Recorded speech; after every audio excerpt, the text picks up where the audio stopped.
यहाँ पर कौन कौन सी लैंग्वेज स्पीकिंग पीपल रह रहे थे बेल्जियम में?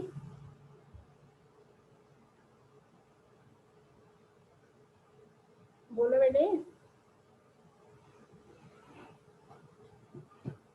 बोलो श्वेता, परी। German speaking. हाँ जी बेटे, कौन कौन सी थी? Dutch speaking people, French speaking people and German speaking. जो बेल्जियम का अपर पार्ट था उसको कौन सा रीजन बोलते थे? फ्लेमिश। Flemish region. उसमें कौन सी लैंग्वेज स्पीकिंग पीपल रह रहे थे? Dutch speaking. कितने परसेंट? 59%। और लोअर पार्ट में कौन से स्पीकिंग पीपल थे? कौन सी लैंग्वेज स्पीकिंग पीपल थे?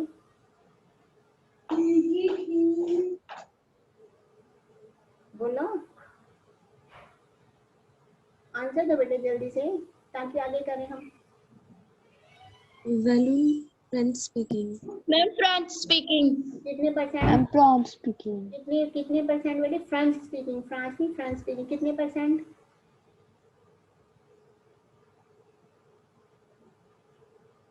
फ्रेंच स्पीकिंग पीपल कितने मैम परसेंट? 40%। 40। और जो जर्मन स्पीकिंग पीपल थे वो कितने परसेंट थे वहां पर? जर्मन स्पीकिंग पीपल कितने परसेंट थे वहां पर?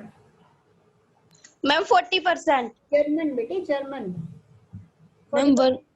1%। कितने परसेंट थे वो? 1%। मैम 1। और जो उसकी कैपिटल, बेल्जियम की कैपिटल का क्या नाम है? Ma'am Brussels. ब्रसल्स। ब्रसल्स में जो थे वो इसके बिल्कुल ऑपोजिट था ना।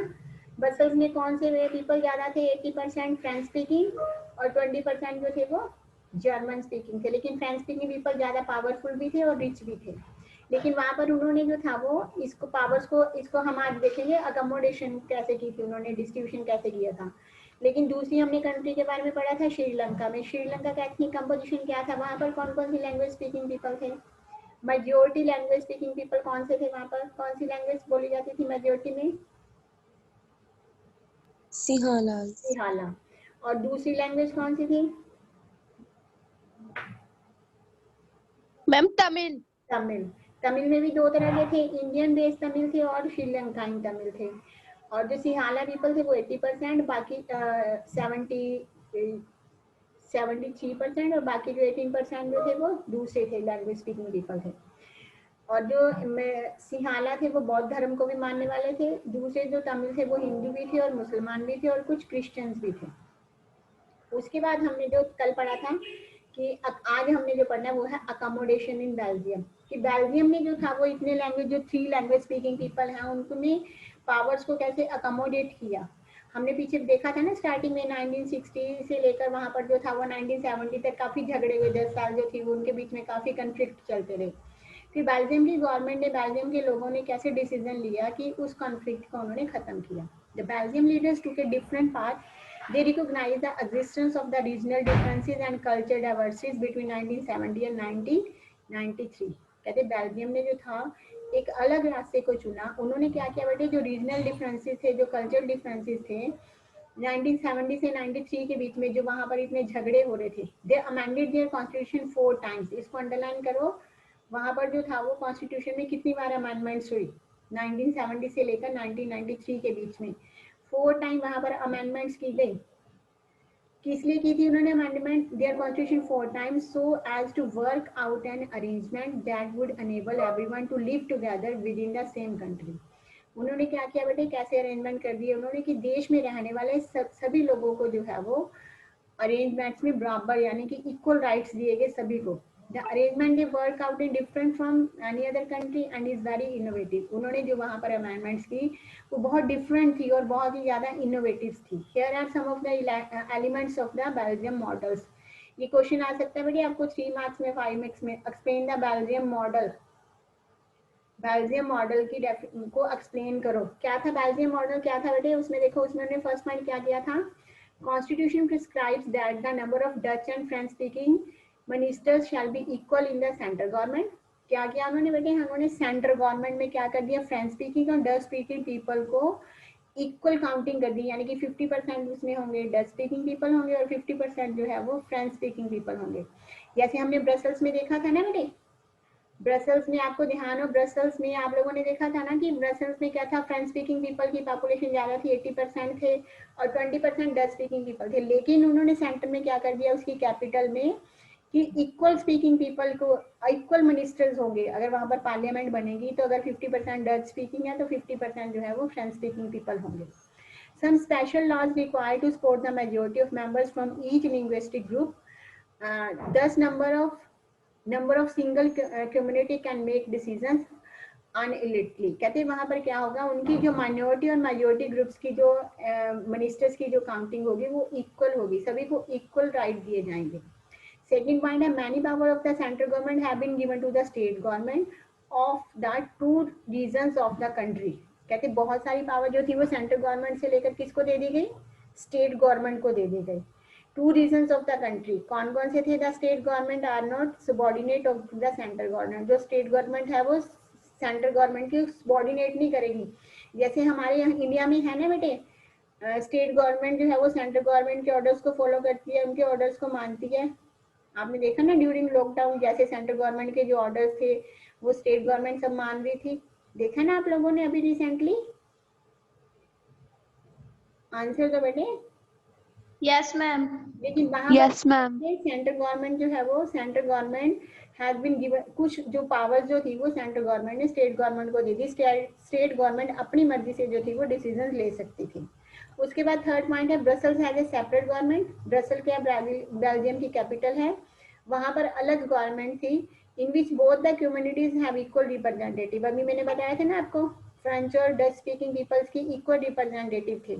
The French-speaking people accepted equal representation in Brussels because the Dutch-speaking community has accepted equal representation in the central government. कहते हैं जैसे सेंट्रल गवर्नमेंट में उन्होंने डच स्पीकिंग पीपल सेंटर में जो थे, ऊपर हमने देखा ना मैप में 59% है डच स्पीकिंग पीपल और फ्रेंच स्पीकिंग पीपल जो थे वो 40% थे। तो उन्होंने सेंटर में इक्वल दिया ना, उन्होंने मिनिस्टर्स इक्वल लिए। तो उसी तरह जो थे वो कैपिटल में भी जो वहां पर गवर्नमेंट बनी वहां पर भी जो थे वो दोनों स्पीकिंग पीपल डच और फ्रेंच स्पीकिंग पीपल्स जो थे वो उनकी इक्वल रिप्रेजेंटेटिव रखे गए। ये है बेल्जियम का मॉडल, काफी इनोवेटिव मॉडल माना जाता है ये बेल्जियम का। ये जो मॉडल है ये काफी इनोवेटिव माना जाता है। बेल्जियम मॉडल से जो आपको जो है वो पेपर में 3 मार्क्स का क्वेश्चन आ जाता है, ये explain the Belgium model.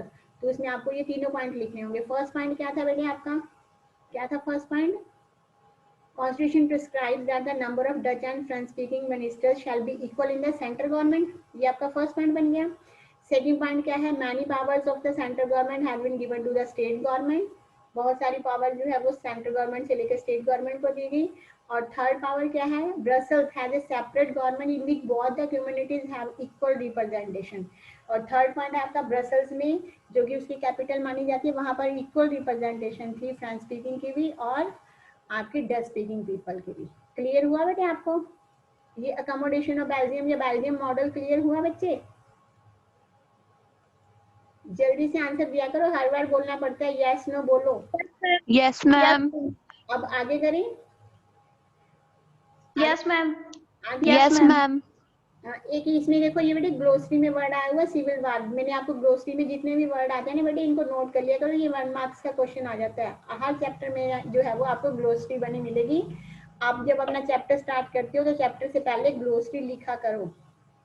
Her chapter में जो इंपॉर्टेंट वर्ड्स आते हैं उनको नोट किया करो, 1 मार्क्स का क्वेश्चन बन के आ जाता है। इसमें सिविल वार दिया, सिविल वार कहाँ पर शुरू हुई थी, हमने श्रीलंका की देखा था ना, श्रीलंका में मेजोरिटीज्म में देखा था कि श्रीलंका में जो है वो सिंहली और तमिलों के बीच में जो था वो सिविल वार स्टार्ट हो गया था। सिविल वार क्या था, ए violent conflict between the opposing groups with in a country. देश के अंदर ही जो देश के लोगों के बीच में लड़ाई होती है उसको बोल देते हैं civil war. That becomes so intense that it appears like a war. कहते हैं इतनी इंटेंस हो जाती है कि एक दूसरे के ऊपर लोग हमले जो है वो हथियारों से भी हमले करने शुरू कर देते हैं, जैसे कोई लड़ाई युद्ध चल रहा हो, ऐसे जो है वो वार होनी स्टार्ट हो जाती है। उसके बाद हम बेटे नेक्स्ट देखेंगे, अपार्ट फ्रॉम द इसी का बेल्जियम मॉडल का ये फोर्थ पॉइंट इन्होंने दिया हुआ है। Apart from the central and the state government there is a third kind of government. कहते ऊपर हमने देख लिया कि कैसे उन्होंने बेल्जियम में फर्स्ट पॉइंट हमने क्या देखा था, फर्स्ट पॉइंट में क्या था बेल्जियम मॉडल का, सेंटर क्या था, उन्होंने सेंट्रल गवर्नमेंट में इक्वल मिनिस्टर्स थे, उसके बाद सेकंड पॉइंट था many powers given to the state government from the central government. Third point क्या था, ब्रसेल्स में जो थी वो एक सेपरेट गवर्नमेंट मिली थी जिसमें भी ईच कम्युनिटी की इक्वल रिप्रेजेंटेटिव थी। अब इसका फोर्थ पॉइंट है, वहां पर बेल्जियम में एक अलग तरह की भी सरकार थी। जैसे हमारे यहाँ पर लोकल गवर्नमेंट है, वहां पर जो थी वो कम्युनल गवर्नमेंट, कम्युनिटी गवर्नमेंट थी। वो कैसी थी? Apart from the central and the state government there is a third kind of government. कौन सी थी वो government? This is community government. Community क्या होता है? एक समुदाय की, जैसे डच स्पीकिंग पीपल की अपनी गवर्नमेंट थी, फ्रेंच स्पीकिंग पीपल की अपनी गवर्नमेंट थी। तो वो गवर्नमेंट क्या करती थी बेटे, अपनी लैंग्वेज को लोगों को इम्प्रूव करने के लिए, अपनी लैंग्वेज लोगों की डेवलपमेंट के लिए, अपने लोगों के विकास के बारे में वो लोग जो थी वो फैसले लेते थे। कहते is elected by the people belonging to one language community as Dutch, French and German speaking, no matter where they live. This government has the power regarding culture, education and language related issue. यानी कि अपनी language speaking people के जो cultural, educational या फिर जो भी उनके आपस में जो भी उनके कॉन्फ्लिक्ट होते थे या जो भी उनके अपनी लैंग्वेज को ऊपर उठाने के लिए जो भी वो फैसले लेना चाहते थे, ये इन लोगों के पास राइट होता था। ये वहां पर जो थी वो अलग तरह की थर्ड गवर्नमेंट थी जिसको हम क्या बोल देते हैं? Community government. क्लियर हुआ बेटा? ये कम्युनिटी Yes, गवर्नमेंट। ma'am. ये भी आपसे Yes, ma'am. आपसे 1 मार्क्स का क्वेश्चन पूछ सकते हैं, what do you mean by the community government. उसके बाद नेक्स्ट है बेटे, you might found the Belgium model very complicated. हमने देखा बेल्जियम का मॉडल कितना कॉम्प्लिकेटेड है, कैसे उन्होंने 4 स्टेप्स लिए, कितनी बार वहां पर अमेंडमेंट्स हुई, 4 टाइम अमेंडमेंट्स हुई, फिर कॉन्स्टिट्यूशन में सुधार किया गया। कहते वहां का जो मॉडल था वो काफी कॉम्प्लिकेटेड है। It Indeed is very complicated even for people living in Belgium. Belgium में रहने वाले लोगों के लिए भी ये काफी कॉम्प्लिकेटेड था, but these arrangements have worked well so far. They help to avoid civil strife between the two major community and a possible divisions of the country on linguistic lines. कहते हैं उन्होंने क्या किया है, बहुत अच्छे ढंग से, बहुत फेयर ढंग से काम किया उन्होंने वहां पर रहने वाले लोगों के बीच में इस तरह से एडजस्टमेंट की कि वहां पर कोई भी सिविल वार ना हो। जो मेजोरिटी कम्युनिटी है, यानी कि जैसे हमने देखा डच स्पीकिंग पीपल थे 59%, वो डच जो मेजोरिटी है वो माइनॉरिटी को डिप्राइव करने की, उनको दबाने की कोशिश ना करे। सभी लैंग्वेज स्पीकिंग, जर्मन जो 1% थी उसको भी इग्नोर नहीं किया गया। वहां पर सभी जो लैंग्वेज बोलने वाले लोग हैं सबको जो है वो इक्वल राइट दिए जाएं। This is the proper way of the power sharing. अगर आप पूरे वर्ड में एग्जाम्पल देखोगे, is the proper way of power sharing. Power sharing का एक बहुत ही अच्छा जो है वो एग्जाम्पल दिया गया है। कहती when many countries of Europe came together for form a European Union, जब बहुत सारे देश जो थे वो यूरोप में इकट्ठे हुए थे यूरोपियन यूनियन बनाने के लिए, Brussels was chosen as its headquarter. तो यूनियन गवर्नमेंट का जो हेडक्वार्टर है वो ब्रसेल में है। यूएनओ का जो हेडक्वार्टर है बेटे वो ब्रसेल में है। ये आपसे क्वेश्चन पूछ लेंगे 1 मार्क का, where is the headquarter of the UNO. तो ये कहाँ पर है? ब्रसेल्स में। ब्रसेल कहाँ पर है आपका? बेल्जियम। ब्रसेल कैपिटल है ना बेल्जियम की। What do we learn from these two stories of Belgium and Sri Lanka? Belgium और श्रीलंका से हमने क्या देखा? देखो बेल्जियम में उन्होंने लैंग्वेज स्पीकिंग पीपल के बीच में इक्वल डिस्ट्रीब्यूशन किया तो वहां पर शांति है, वो लोग अच्छा चल रहे हैं। लेकिन श्रीलंका में उन्होंने कैसे किया, क्या किया उन्होंने? 1956 का जो एक्ट बनाया था, कल पढ़ा था ना हम लोगों ने, एक्ट ऑफ 1956, पता है? याद है किसी को? Yes, ma'am. क्या था 1956 का एक्ट? क्या था? क्या किया था उन्होंने 1956 के एक्ट में? मैम जो सिहाला लैंग्वेज थी वो उन्होंने ऑफिशियल लैंग्वेज डिक्लेयर कर दी। कोशिश कर दिया था ना उन्होंने। और सिहाला स्पीकिंग पीपल को यूनिवर्सिटीज में और उनको पॉलिटिकल राइट दिए जा रहे थे, गवर्नमेंट जॉब्स में उनको प्रायोरिटी दी जा रही थी, और जो तमिल स्पीकिंग पीपल थे उनको इग्नोर किया जाता था। ये किया था ना उन्होंने? Yes, ma'am. ये किया था ना उन्होंने। कहते बोथ आर डेमोक्रेटिक, जबकि दोनों देश डेमोक्रेटिक हैं, yet they dealt with the questions of power sharing differently. In Belgium, the leaders have realized that the unity of the country is possible only by the respecting and feeling of the interest of the different community. कहते Belgium के लोगों ने, Belgium की government ने क्या सोचा कि अगर देश में एकता बनाकर रखनी है तो क्या करनी पड़ेगी? सभी लैंग्वेज स्पीकिंग पीपल की रिस्पेक्ट करनी पड़ेगी, सभी के इंटरेस्ट को साथ लेकर चलना पड़ेगा। Such a realizations resulted in the mutually acceptable arrangement for the sharing power. तो ये जो उन्होंने वहाँ की गवर्नमेंट ने जो रियलाइज किया, जो अरेंजमेंट्स किए, ये जो थी बहुत ही बढ़िया जो थी वो पावर शेयरिंग थी। Sri Lanka shows as a contrasting example. Sri Lanka में इससे उल्ट हुआ। It shows us that the majority community want to force its dominance over other and refuses to share power. कहते श्रीलंका ने क्या किया, मेजोरिटी कम्युनिटीज को क्या कर दिया उन्होंने, माइनॉरिटी के ऊपर फोर्सली उनको दबा दिया. कहते it can undermine the unity of the country, जिससे देश की एकता के ऊपर बहुत ही बड़ा खतरा बना हुआ. वहां पर अब भी बेटे झगड़े चल रहे हैं. अगर आपको श्रीलंका के इससे याद हो, हमारे जो प्राइम मिनिस्टर थे, फॉर्मर प्राइम मिनिस्टर थे राजीव गांधी, उनकी जो डेथ हुई थी बेटे, वो जो श्रीलंकाई तमिल ग्रुप का एक टेररिस्ट ग्रुप बना हुआ था ना, लिट्टे ग्रुप, अगर आप लोगों ने सुना होगा, तो उनके एक मेंबर ने जो थी वो एक ह्यूमन बम बन के आए थे, उनसे जो थी वो उनकी राजीव गांधी जी की डेथ हुई थी. वो जो लिट्टे ग्रुप जो था वो तमिल समुदाय का एक ग्रुप बना हुआ है. वो लोग चाहते थे इंडियन से कि वो हमारी हेल्प करें, हमें जो है वो इक्वल राइट दिलवाए जाए यहाँ पर श्रीलंका में. तो इस वजह से उन्होंने अपना गुस्सा दिखाया था, जिसकी वजह से उनकी राजीव गांधी जी की डेथ हुई थी. अब ये क्लियर हुआ बेटे आपको, अकोमोडेशन और बेल्जियम क्लियर हुआ बच्चे? Yes, ma'am. क्लियर हुआ आपको? Yes, ma'am. यहाँ तक जो हमने किया वो क्लियर हुआ? Yes, ma'am. Okay. Yes, ma'am. अब आगे है बेटे हमारा, इन्होंने कार्टून दिया हुआ है इंजीनियरिंग के बारे में. आगे है why power sharing desirable. Power sharing क्यों होनी चाहिए, ये क्वेश्चन आ जाता है. What do you mean by power sharing, why we need the power sharing, या why power sharing desirable. 3 marks में ये क्वेश्चन आ जाता है. क्यों होनी चाहिए पावर शेयरिंग, बताओगे? अभी तक हमने इतना पढ़ा है. It helps to reduce the possibilities of conflict between the social groups. बोलो.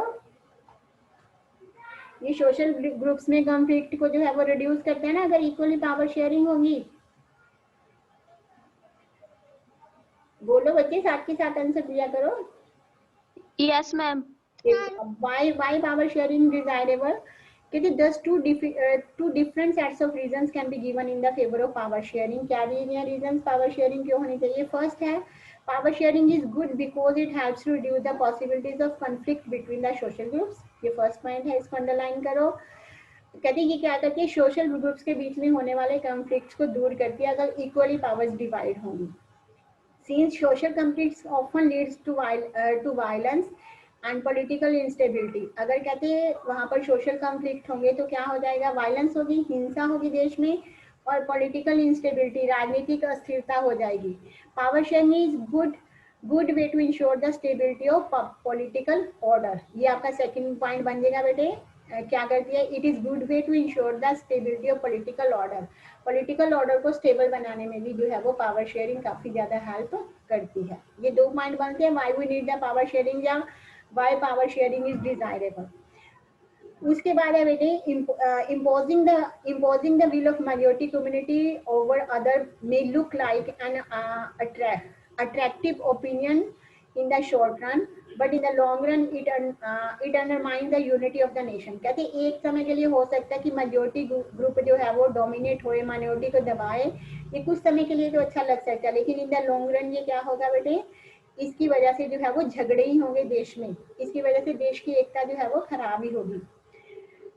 Majority is not just oppression for the minority, it often bring ruin the majority as well. कहते majority जो है वो माइनॉरिटी को दबा नहीं सकती. ये क्या होता है बेटी, हमेशा ये जो है वो ruin करना, खत्म करना, ये majority को भी धीरे धीरे खत्म कर देती है. There is a second deeper reason why power sharing is good for the democracy. दूसरा पॉइंट है कि पावर शेयरिंग क्यों अच्छी है डेमोक्रेसी के लिए. Power sharing is the very spirit of democracy. A democratic rule involves sharing power with those affected by its exercise and who have to live within effects. कहते हैं जो डेमोक्रेटिक रूल है involve करता है power sharing को, इसको exercise करता है, वो उसके ऊपर इसके काफी ज्यादा इफेक्ट भी होते हैं. People have a right to be consulted on how they are to be government. कहते हैं लोगों को पता चलता है कि वो कैसे लोग को चुनकर भेज रहे हैं और वो गवर्नमेंट उनके ऊपर कैसे रूल कर रही है. A legitimate government is one where citizens through participation acquire to stake in the system. कहते हैं जो एक आपको अगर बोले कानूनी तौर पर सही सरकार वो मानी जाती है जहाँ पर नागरिकों को सरकार में पार्टिसिपेशन करने का राइट होता है, कोई भी डिसीजन लेने में लोगों का राइट होता है. ये क्लियर हुआ बेटे? Bye power sharing is desirable. Clear हुआ बेटे ये? Yes, ma'am. Yes, ma'am. Okay आगे हमारा है, इसमें इन्होंने दो कारण बताए बेटे, एक प्रूडेंशियल रीजन बताया, एक रीजनेबली। देखो प्रूडेंशियल इधर ग्लोसरी में वर्ड दिया हुआ है।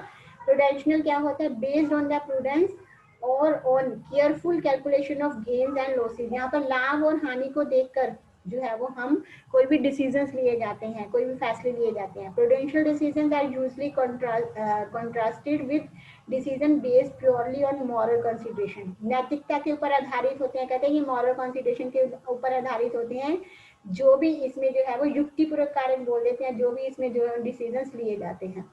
Late us call the first set of reason we have prudential and the second moral. दो रीजन बताए गए हैं इसके। वाइल प्रूडेंशियल रीजन, ये आपका एक्सरसाइज का भी क्वेश्चन है बेटे, what do you mean by power sharing? It's right, it's two reason बताए गए, प्रूडेंशियल एंड मॉरल रीजन। कहते while prudential reasons stress the power sharing will bring out better outcome, moral reason emphasizes the very act of power sharing as valuable। ये दोनों मिलकर कहते हैं power sharing को क्या बनाते हैं? एक तो सबसे पहले ये स्ट्रेस फ्री करती है, क्योंकि जब सबको इक्वल राइट मिलेंगे तो सारे स्ट्रेस फ्री रहेंगे, देश में शांति रहेगी और इसके रिजल्ट्स भी अच्छे आएंगे। मॉरल रीजन क्या करता है? एम्फेसाइज करता है कि पावर शेयरिंग जो है वो वैल्यूएबल है, यानी कि सभी के राइट्स को जो है वो बचा कर रखती है। ये थे आपके पावर शेयरिंग के। ये आगे इन्होंने स्टोरी दी हुई है। उसके बाद है forms of power sharing. Power sharing के कौन कौन से मेथड्स हैं? ये आपको 5 मार्क्स में क्वेश्चन आ जाता है, कई बार 3 मार्क्स में भी क्वेश्चन आ जाता है कि पावर्स को कैसे जो है वो शेयर किया जाता है। पहले जो अभी तक हमने किया वो बताओ, आप लोगों को क्लियर हुआ बेटे? जो अभी तक हमने किया वो आप लोगों को क्लियर हुआ बच्चे? फिर आगे करेंगे। Yes, ma'am. Operation of Belgium clear हुआ बच्चे? अकोमोडेशन ऑफ बेल्जियम क्लियर हुआ बेटे सबको? फिर बेटे आगे करेंगे, पहले अकोमोडेशन ऑफ बेल्जियम बताओ, क्लियर हुआ?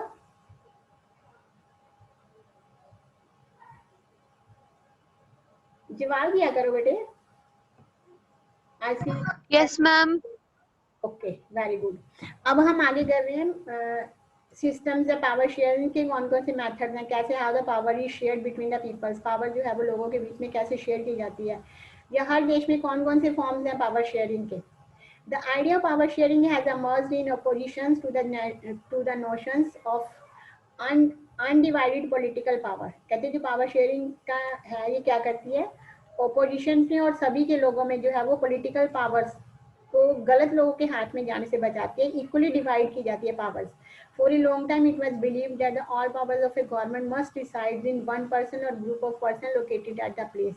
कहते हैं ये विश्वास किया जाता है कि जो पावर्स होती हैं किसी भी गवर्नमेंट की, एक आदमी या फिर लोगों के समूह जो कि लोगों के द्वारा इलेक्ट होकर आते हैं, उनके द्वारा जो है वो पावर शेयरिंग की जाती है। It was felt that if the powers to decide is dispersed, it would not be possible to take quick decisions and to enforce them। कहते हैं ये माना गया कि अगर किसी के पास पावर्स नहीं होगी डिसीजन लेने की, तो ना तो प्रॉपर डिसीजन लिए जाएंगे, ना ही जो है वो गवर्नमेंट देश जो है वो प्रॉपर ढंग से काम कर सकेगी और ना ही उनको लागू किया जा सकता है। But these notions have change within the emergence of democracy. लेकिन लोकतंत्र में इन सबको चेंज किया गया। One basic principles of democracy is that people are the source of all political power.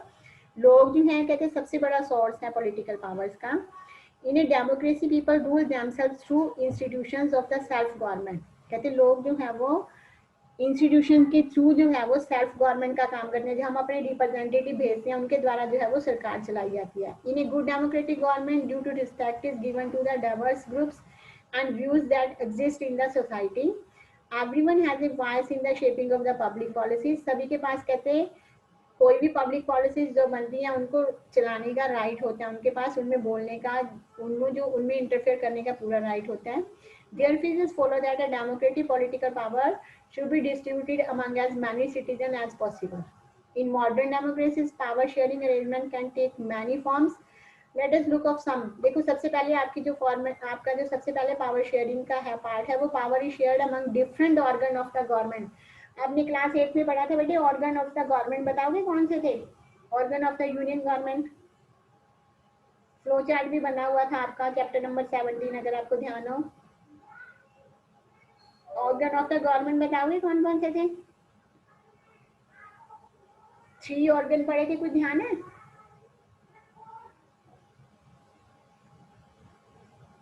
किसी को नहीं ध्यान? The legislator, the executive and judiciary, ध्यान है? कुछ पढ़ा था? याद आया कुछ? ऑर्गन ऑफ द गवर्नमेंट पढ़े थे हम लोगों ने। Yes ma'am. Yes, ma'am. तो ये बताया इन्होंने सबसे पहले फर्स्ट क्या है बेटे, power is shared among different organ of the government. Government के डिफरेंट ऑर्गन में जो है वो पावर शेयर कर दी जाती है। हर ऑर्गन जो है वो अपना काम सही ढंग से करता है ताकि देश में सरकार को जो है वो सही ढंग से चलाया जा सके। पावर जैसे डिस्ट्रीब्यूट कर देती हैं कि हर ऑर्गन की अपनी अपनी रिस्पॉन्सिबिलिटीज होती है कि वो अपना काम प्रॉपर ढंग से करे। कहते such as the legislator, executive and judiciary, let us call this horizontal distribution of powers. इसको क्या बोल देते हैं बेटे? Horizontal distribution powers. अंडरलाइन करोगे इसको, ये कई बार 3 मार्क्स का क्वेश्चन आ जाता है। Explain the horizontal distribution of power या powers, explain the powers shared among the different organ of the government, या how the powers is shared between the different organ of the government, या फिर explain the horizontal distribution of power। इसमें क्या होता है, power जो होती है वो डिफरेंट ऑर्गन्स में जो है डिस्ट्रीब्यूट कर दी जाती हैं। कैसे कैसे डिस्ट्रीब्यूट करती हैं? It allows different organ of government placed at the same level to exercise different power. हर एक व्यक्ति को कहते हैं हर एक ऑर्गन को अलग अलग पावर डिस्ट्रीब्यूट की जाती है। Such as separation ensure that none of the organs can exercise unlimited power. किसी भी ऑर्गन के पास, चाहे वो लेजिस्लेचर है, एग्जीक्यूटिव है, जुडिशरी, किसी के पास भी जो होती हैं वो ज्यादा पावर्स नहीं होती, अनलिमिटेड पावर्स नहीं होती, सभी के पास लिमिटेड पावर्स होती हैं। This results in balance of power among various institution. इसी की वजह से सभी इंस्टीट्यूशन में जो होता है वो एक क्या बना रहता है, बैलेंस बना रहता है। मैम आपकी आवाज कट कट के आ रही है। मे बी नेटवर्क इशू हो बेटे कुछ। अब बताओ अब कैसे आ रही है? अब ठीक मैम है? अब ठीक है। ओके। Yes ma'am. क्योंकि हर ऑर्गन को जो है वो अलग से डिपार्टमेंट्स दिए जाते हैं जो कि उसको प्रॉपर ढंग से काम करते हैं। Such as separation ensures that none of the organ exercise unlimited power. किसी भी ऑर्गन को जो है वो अनलिमिटेड पावर्स नहीं दी जाती। ईच वो organ checks the others.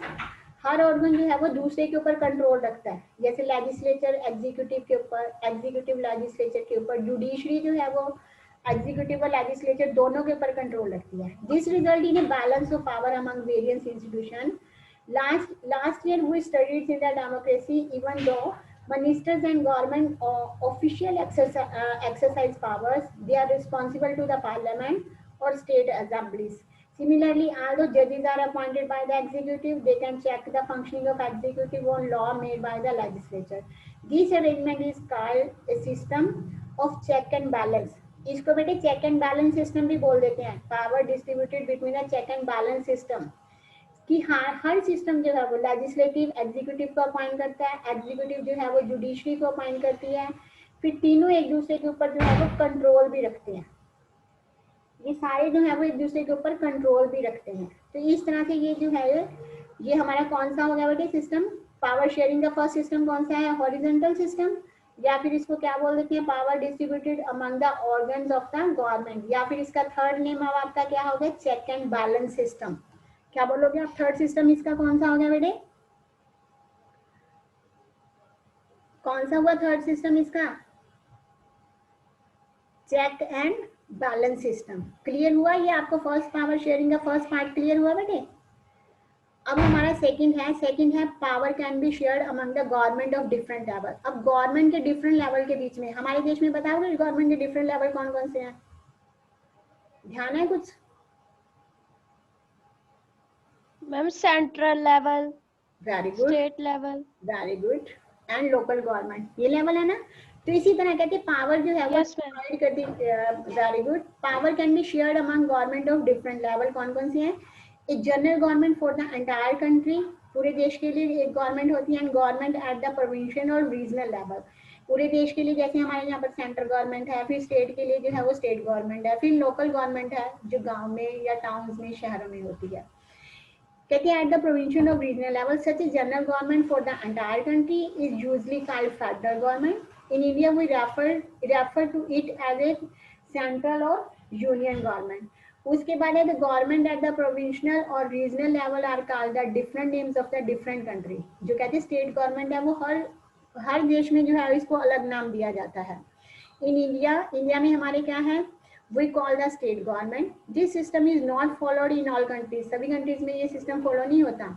There are many countries where there are no provincial or state government, but in those countries like ours where there are different level of government, the constitution clearly lay down the powers of different level of the government. That is what they did in Belgium, but was refused in Sri Lanka. कहते हैं जो Belgium में हो रहा है वो श्रीलंका में वैसा सिस्टम नहीं है। हमने ऊपर चैप्टर में देखा ना, वहां पर पावर कैसे डिस्ट्रीब्यूटेड है और श्रीलंका में कैसे डिस्ट्रीब्यूटेड है। This is called the federal division of power. The same principle can be extended to level of government lower than the state government such as the municipalities and panchayat. Let us call division of power involving higher and lower level of government vertical distribution of power. ऊपर वाला जो distribution power था वो कौन सा था, horizontal था ना, हॉरिजॉन्टल था ना। When horizontal कौन सा होता है, when power was divided into different organ of the government. अब हमने जो पढ़ा वो है हमारा vertical distribution of power। ये कौन सा होता है, when power was divided into different level of the government। दोनों में डिफरेंस क्लियर हुआ। ये भी कई बार 5 मार्क्स में क्वेश्चन आता है, differentiate between the power horizontal and vertical different powers. ये हमारा थर्ड पॉइंट था, जब पावर जो डिफरेंट लेवल में स्टेट सेंटर और उसमें डिवाइडेड होती है। थर्ड है पावर में also be shared among the different social groups. अलग अलग सोशल ग्रुप्स में जो पावर डिवाइड होती है, such as religion and linguistic group. जैसे हमने बेल्जियम में कम्युनिटी ग्रुप के बारे में पढ़ा ना, community government in Belgium is a good example of the arrangement. In some countries there are constitutional and legal arrangements whereby socially weaker sections and women are represented in the legislative and administration. जैसे हमारे India में है reserve category रखी गई है ना, reservation policy अपनाई गई है शेड्यूल कास्ट बैकवर्ड क्लास के लिए या वुमेन्स के लिए रिजर्वेशन रखी गई है। Last year we studied in the system reserve constitution in assembly and the parliament in our country. This type of arrangement is meant to give space in the government and administration to diverse social groups and who otherwise would feel aligned from the government. This method is used to give minority community। ये किस लिए होता है, ताकि minority community को बराबर का right दिया जाए। लास्ट है हमारा power sharing arrangement can also be in the way political party pressure groups and movements controls के बीच में जो है वो पावर्स को डिस्ट्रीब्यूट किया जाता है। डेमोक्रेसी में citizen must have freedom to choose among various condense powers. In contemporary democracy this take from the competition among the different parties. Such competition ensure the power does not remain in one hand। कि एक हाथ में power ना रहे, सभी की equal right मिले। Power is shared among different political parties that represent different ideology and social groups. जैसे अलग अलग धर्म को, अलग अलग जाति के लोग जो है वो अलग से ग्रुप बना लेते हैं।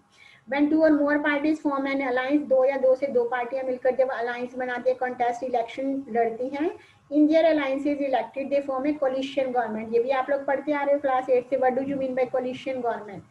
We find interest groups such as those that trader, businessmen, industry, farmer and industry groups. They also will have a share in government making, decision making। इन ये सब कुछ जो है वो बेटे हम आगे जो है नेक्स्ट उसमें देखेंगे। हमारा टाइम ओवर होने जा रहा है। इसमें कोई प्रॉब्लम है तो पूछो बेटे।